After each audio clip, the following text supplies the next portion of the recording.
Dalam kegiatan tangkap tangan ini KPK mengamankan sejumlah 18 orang untuk dimintai keterangan ya. Itu kita amankan di Maluku Utara, di Ternate maupun di Jakarta.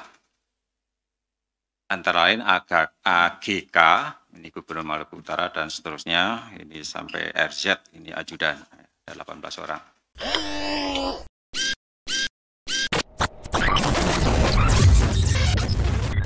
Halo sahabat integritas, jumpa lagi di program Buka Kartu. KPK beberapa waktu lalu melakukan operasi tangkap tangan dan yang terjerat adalah Gubernur Maluku Utara, Abdul Ghani Kasuba, beserta belasan orang lain yang ikut ditangkap ya oleh KPK. Nah, menurut pemberitaan, menurut Ali Fikri, juru bicara KPK, nilai suap ya dari OTT yang dilakukan KPK mencapai 2,2 miliar, mohon maaf. Dan ini berkaitan dengan dua kebijakan ya yang dikendalikan oleh gubernur. Pertama adalah jual beli jabatan dan yang kedua terkait dengan pengadaan barang dan jasa. Tapi sampai hari ini kita belum mendapatkan update jual beli jabatannya ini kira-kira jabatan apa? Apakah kepala dinas, apakah kepala sekolah ya atau jabatan-jabatan lain yang ada di lingkungan Provinsi Maluku Utara. Dan juga termasuk pengadaannya apakah pengadaan yang berhubungan dengan infrastruktur atau yang non-infrastruktur. Nah, untuk membahas soal OTT ini kita sudah kehadiran Emerson Yunto, narasumber utama ya, yang selalu siap menyampaikan dan memberikan insight kepada kita semua. Son? Ya. OTT lagi. Suap lagi. Jadi kalau dulu mengejutkan, sekarang jadi biasa-biasa aja karena ini udah sering gitu. Udah kebal. Kemudian OTT apalagi nih? Kepala daerah, ya udah banyak bener. Udah ada puluhan, hampir kalau dari data kita 100-an lebih ya.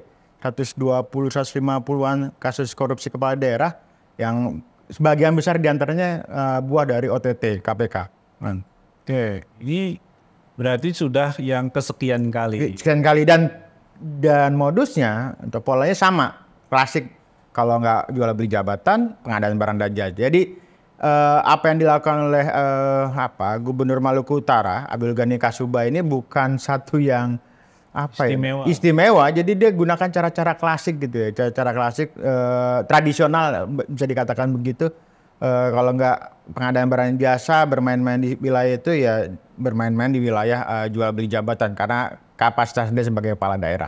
Termasuk mungkin sektor perizinan ya, itu juga banyak. Ya, itu perizinan, tapi biasanya perizinan itu wilayahnya adalah wilayah daerah-daerah yang kaya sumber daya alam. Misalnya di wilayah Sulawesi atau Kalimantan itu biasanya bermain di Papua ya. Atau Papua biasanya perizinan, tapi daerah-daerah yang tidak terlalu kaya sumber daya alam dia biasa bermain di anggaran di APBN atau APBD gitu ya. Plus juga mungkin ya tadi main di wilayah kewenangan yang dipunya. Ini ada kemungkinan karena dirinya mau nyalek atau apa?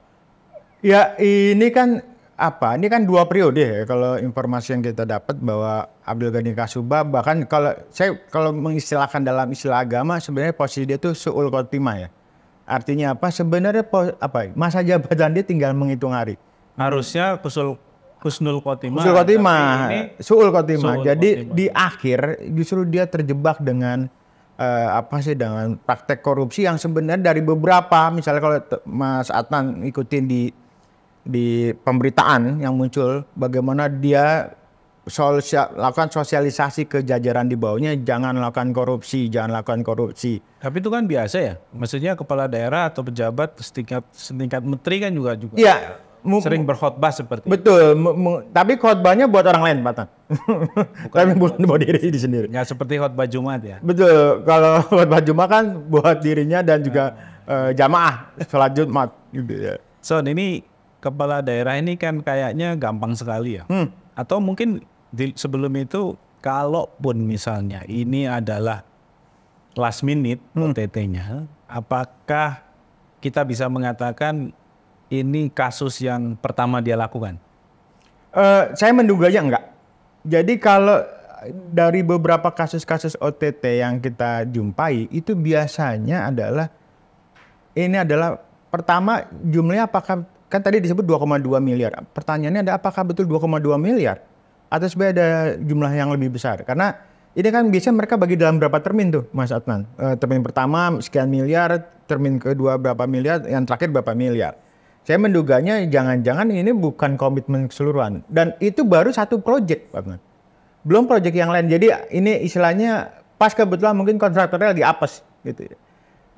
Di tempat yang lain bisa jadi dia juga lakukan di proyek-proyek yang lain. Jadi di kasus Kasuba ini salah satu yang dilakukan oleh Kasuba adalah dia menentukan siapa yang menang dalam proyek ini. Jadi proyeknya betul infrastruktur, kemudian katanya nilai proyeknya 500 miliar dan kemudian juga di luar dia menentukan proses siapa pemenangnya, dia juga tanda kutip bisa meminta bagian dinas PUPR-nya Provinsi Maluku Utara dan juga bagian pengadaan barang dan jasanya. Jadi membayar termin pembayaran setelah pekerjaan 50%. Padahal proyeknya belum selesai 50%. Jadi kayak direkayasa sedemikian rupa biar duit itu cair gitu ya. Cair jadi, artinya ada semacam pembayaran yang dilakukan tidak mencerminkan realisasi. Betul. Jadi sebenarnya pekerjaan belum selesai, tapi kemudian karena perintah gubernurnya itu kemudian dibuat seolah-olah pekerjaan selesai 50%. Artinya apa? Ada proses pencairan dana. Dan pencairan dana itu lagi-lagi tidak gratis ya. Ini kan sering dalam kasus-kasus seperti ini, kepala daerahnya sangat powerful ya, menentukan.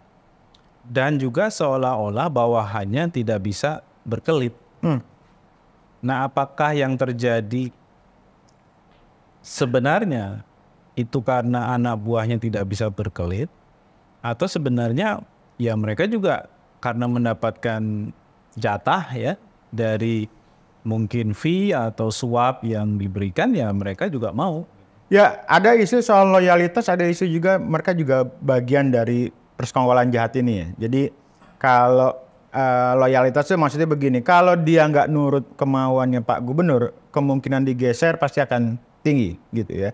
Nah di sisi yang lain dia juga nggak mungkin lakukan itu dengan nilai ta'ala, maksudnya tanpa ada komitmen fee dan sebagainya, pasti kecipratan lah ya. Pasti kecipratan, dapat duitnya begitu. Nah ini juga kalau menarik misalnya KPK kemarin juga sampaikan bahwa ini ada kaitan dengan biaya politik yang tinggi Jadi untuk misalnya kelas gubernur itu ada yang sebut misalnya nilainya 30 sampai 50 miliar ke atas untuk pilkada. Nah, orang menduganya KPK menduganya ini juga bagian dari biaya politik tinggi yang itu dilakukan mungkin oleh Kasuba ketika dia mencalonkan sebagai kepala daerah di awal. Jadi mungkin di periode yang kedua ya, ketika dia mencalonkan. Bahkan yang pertama mungkin.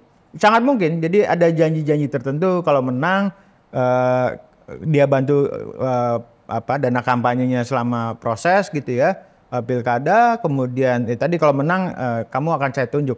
Nah ini yang kemudian menyebabkan banyak proyek-proyek itu di daerah itu yang jatuh ke tim ses gitu ya, atau tim yang menyumbang gitu ya ke calon-calon kandidat yang kemudian akhirnya terpilih menjadi kepala daerah. Nah ini kan sebenarnya kalau sektor pengadaan adalah sektor yang memang sangat diplototin ya. Betul. Oleh misalnya LKPP, oleh KPK, bahkan setiap tahun kan data korupsinya menyebutkan sebagian besar itu dari sektor pengadaan barang dan jasa. Ya. Itu kenapa kemudian ada terobosan dengan menerapkan e-procurement misalnya. Pengadaan barang dan jasa secara elektronik. Dan ini adalah sistem yang wajib diterapkan oleh semua tempat. Nah, kalau kepala daerah masih bisa menentukan, lalu posisi e-proc ini ada di mana? Ya, kalau secara administrasi mereka akan penuhi itu gitu ya. Tapi kan ini kan pasti akan pat-gulipat atau kong-kalingkong dengan misalnya rekanan yang lain. Kita mungkin paham ada istilahnya arisan dalam pengadaan barang dan jasa. Jadi yang dimasukkan itu hanya circle itu ya, sekelompok itu aja. Atau di sisi yang lain kita pernah dengar juga misalnya pada saat pembukaan penawaran itu servernya dimatiin. Jadi ada titik-titik itu yang misalnya kompetitor yang lain nggak bisa masuk selain misalnya si siapa yang sudah ditentukan nantinya atau tim arisan itu. Nah itu yang pertama. Kemudian yang kedua dia mengakali tadi dengan tadi tindakan yang dilakukan oleh Pak Kasuba meminta bahwa tolong dibuat di-create sedemikian rupa bahwa proyeknya sudah 50%. Itu kan kalau hanya mengandalkan persyaratan administrasi kan udah terpenuhi. Ini Pak ada buktinya sudah pekerjaan sudah selesai 50 proyek walaupun kalau misalnya dilakukan pengecekan lapangan belum tentu. Tapi dengan hanya mengandalkan pengecekan administrasi itu udah terpenuhi. Oke, ini berarti juga masih ada banyak celah ya. Celah dan kelemahan ya. Termasuk di pengawas internal ya karena kalau di pengawas internal kayaknya kita udah ampun-ampun ya. Artinya udah capek juga bolak-balik ngomong ini inspektorat kemana dan sebagainya. Tapi lagi-lagi gini, inspektorat kan juga diangkat oleh Pak Gubernur atau kepala daerah. Artinya apa? Kalau dia rese tanda kutip macem-macem atau mengganggu kenyamanannya Pak Gubernur yang korup gitu ya, kemungkinan akan digeser. Itu yang pertama kepala daerah. Kemudian yang kedua pertanyaan berikutnya adalah bagaimana dengan anggota DPRD sebagai pengawas eksternal gitu kan, mitranya juga pilar eksekutif kan. Jadi teman-teman di legislatif daerah pemerintah DPRD gitu ya, itu kadang juga bermain-main juga atau dia punya jatah tertentu di pengadaan barang jasa. Jadi berharap dia teriak atau agak susah. Jadi yang kita lihat fenomena banyak kasus terungkap karena itu laporan dari masyarakat, bukan dari anggota blower ya. Betul, whistleblower, bukan dari inspektorat, bukan dari politisi gitu. Tapi misalnya mungkin kontraktor yang kalah atau misalnya dari circle-nya gubernur atau kepala daerah yang mungkin masih punya kepedulian lah gitu. Ini baru ngomong kepala daerahnya ya. Kita belum ngomong juga si kepala dinasnya. Ya. Karena kepala dinas juga ada kemungkinan mereka main sendiri kan. Ya, dengan rekanan-rekanan yang mereka punya juga. Betul. Jadi kalau lihat kasus yang Kasuba itu bagaimana misalnya biaya berobatnya Pak Gubernur, kemudian biaya hotel itu ditanggung oleh kontraktor. Padahal kan ada biaya operasional ya? Betul, mereka punya biaya operasional gitu ya. Jadi itu juga menjadi pertanyaan gitu atau ya. Mungkin biaya operasionalnya juga udah habis, dikorupsi juga. Atau bisa double. Double pelaporan ya, artinya double anggaran. Jadi ya nanti setelah selesai dia akan klaim juga misalnya ke APBD begitu. Jadi ini siasat bulus ya dari kepala daerah banyak macamnya nanti. Son, ini kan setiap kali kepala daerah itu kena OTT, ada beberapa yang akhirnya mengatakan permohonan maaf ke masyarakat gitu ya. Jadi seakan-akan diminta pemakluman karena sudah ada kejadian dan ya tidak ada opsi lain kecuali ya minta maaf gitu. Tapi Gubernur Abdul Ghani Kasuba itu ini lucu ya. Dia minta maaf, saya tidak tahu apa yang sedang terjadi. Dia bilang begitu, kenapa tiba-tiba ditangkap. Jadi dia minta maaf dia lagi di Jakarta karena soal kegaduhannya dan kemudian dia tidak menyadari bahwa ini sebenarnya buah dari apa yang dia lakukan. Saya nggak tahu apakah jangan-jangan dia pura-pura atau menganggap ini satu yang lazim. Apa yang salah, Pak? Mungkin maksudnya begitu ya. Apa yang salah dari yang saya lakukan? Toh kan saya bukannya kepala daerah itu juga selalu diberi induksi ya oleh KPK ya? Induksi ya, tapi kan rata-rata hanya ya ini beberapa orang hanya bicara nih dianggap seremonial. Yang juga perlu jadi perhatian gini Pak Kasuba ini bahkan berapa kali terlibat dalam kegiatan-kegiatan yang dilakukan oleh KPK di daerah gitu ya. Khususnya di Maluku Utara, sosialisasi, kemudian istilahnya Korsub, koordinasi supervisi, Korsubga, pencegahan korupsi, dia terlibat di situ. Ya seperti yang saya sampaikan, dia bahkan juga mengimbau jajaran dia untuk tidak melakukan praktek korupsi. Jadi sebenarnya kalau dia katakan dia nggak paham, dia nggak tahu, kok nggak masuk akal. Ini pura-pura Apa? Musang berbulu domba? musang berbulu domba, kura-kura makan tahu, begitu. Pura-pura tidak tahu. Pura-pura Memang tidak tahu. paling enak itu kan ketika kejahatannya terungkap, ya menempatkan diri atau mengekspresikan diri Sebagai korban. seakan-akan innocent kan. Iya betul. Jadi dia akan gampang misalnya sampaikan ke para pendukungnya bahwa saya adalah korban politik. Jadi ada orang yang tidak suka dengan saya, kemudian menjadikan saya sebagai tersangka misalnya begitu. Jadi di satu sisi dia mungkin menyesal, tapi sisi yang lain dia mungkin tidak mau kehilangan para pendukungnya gitu. Ini terakhir Son, OTT-nya dilakukan KPK ya. Setelah KPK gonjang-ganjing lah ya, termasuk Firly kemarin sudah ditetapkan sebagai tersangka dengan Ketua KPK baru Nawawi. Kemudian mereka melakukan OTT ya. Mungkinkah ini menunjukkan bahwa KPK masih punya taji atau ada hal-hal yang terus harus dikritisi dari KPK sehingga KPK itu akan kembali ke titik di mana publik dulu sangat mengeluh-elukan mereka. Ya kalau di tingkat penyidikan, teman-teman penyidik, penyelidik, banyak orang yang tidak meragukan soal integritas. Mereka kerja aja gitu nah. Cuman kan seringkali intervensi kemudian penghambatan itu datangnya dari dari pimpinan mungkin level. Jangan diteruskan atau batal dan atau bahkan mungkin bocor gitu ya. Kalau statement dari Novel Baswedan kan ada beberapa kali kasus proses penyelidikan yang gagal karena dibocorkan gitu ya oleh oknum pimpinan KPK. Nah, sebenarnya dua-duanya harus jalan. Artinya apa? Proses penyidikan yang dilakukan oleh teman-teman KPK dalam kasus apapun harus juga dijalankan. Kemudian yang kedua memang Firly kan sudah dianggap masa lalu karena dia pertama tersangka, kemudian yang kedua udah mengundurkan diri. Jadi KPK udahlah bicara ke depan aja. Jadi bagaimana mengembalikan kepercayaan publik terhadap KPK lewat penanganan kasus. Bicara soal penindakan, jalan, pencegahannya juga jalan.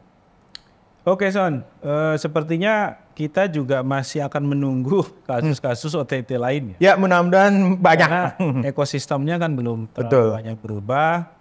Upaya-upaya perbaikan dan pencegahannya juga masih setengah hati. Beberapa yang sudah ada di tempatnya justru diobrak-abrik begitu ya. Sehingga kemudian ini memberikan satu tantangan baru buat Indonesia untuk bagaimana mendesain model-model pencegahan korupsi yang lebih efektif ke depan. Terima kasih Son untuk insight-nya. Demikian sahabat integritas, jangan lupa like, share, kemudian juga subscribe, serta berikan komentar jika ingin teman-teman sahabat integritas berdiskusi dengan kita. Kita ketemu lagi di lain waktu, sampai jumpa.